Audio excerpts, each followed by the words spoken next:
not a good performance from Spain. Switzerland take the victory in Zaragoza. Luis Garcia is with us. Luis, this wasn't very good from your boys. Yeah, we were looking forward to this game, to be honest. We saw the opportunity to Spain to continue at the top of the table, but we found out that Switzerland was there and we was playing well and it was organized and they were not in a rush. They know their strength.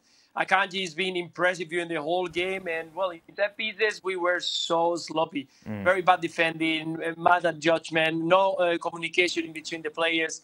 And then on the build-up, I think we were too slow. It's a Spanish national team. I think it was 75% possession, that we have the ball, but there's no clear chances. I mean, it's about trying to bring the ball to one side, the other side, very slow. The players in the first half up front didn't make a lot of damage. Ferran Torres doesn't play at Barcelona, and you cannot expect that he's going to fly for Spain if he doesn't have the rhythm on the game. Sarabia is a little bit the same. Maybe it's not his position. He likes to play a little bit more on the right side. And Asensio first night was probably the best player of Spain in those first 45 minutes. And then when you realize that Switzerland is once again ahead on the score, you start rushing up things. And, well, Spain couldn't manage. In the second half, with a few of the new players, we've seen Nico Williams in the right side. He was sharp. He looks hungry to do things. And Borja Iglesias.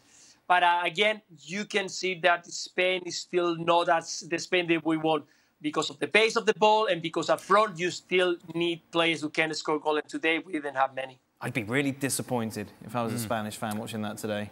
But no surprise that the areas that Spain struggled with today are the areas they've been struggling with for seemingly years. They cannot defend set pieces. That hasn't changed. And then the final third, creativity in the final third, for all the possession, for all the build-up, slow build-up, as Luis was just mentioning, slow build-up. Once they get into the final third, there is nothing surprising about Spain.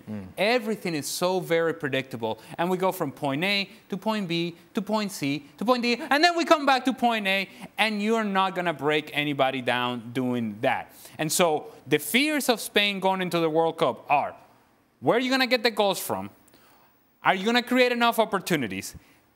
If we're going to base our judgment on this, on the evidence that we saw today against Switzerland, then we must say that Spain is in trouble. Yeah. Now, we know that in the midfield is a very talented team. But when they go from the midfield onto the final third, they're limited.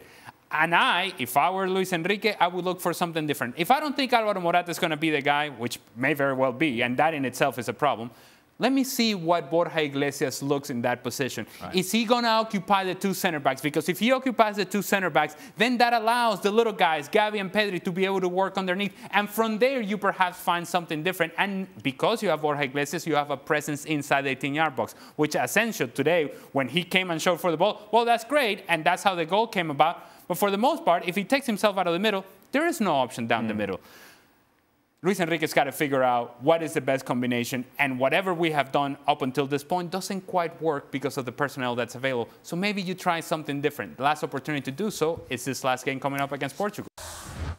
Well, thank you very much for watching ESPN on YouTube. For more sports highlights and analysis, be sure to download the ESPN app. And for live streaming, premium content, and let's not forget as well, ESPN FC 7 days a week. Subscribe to ESPN+.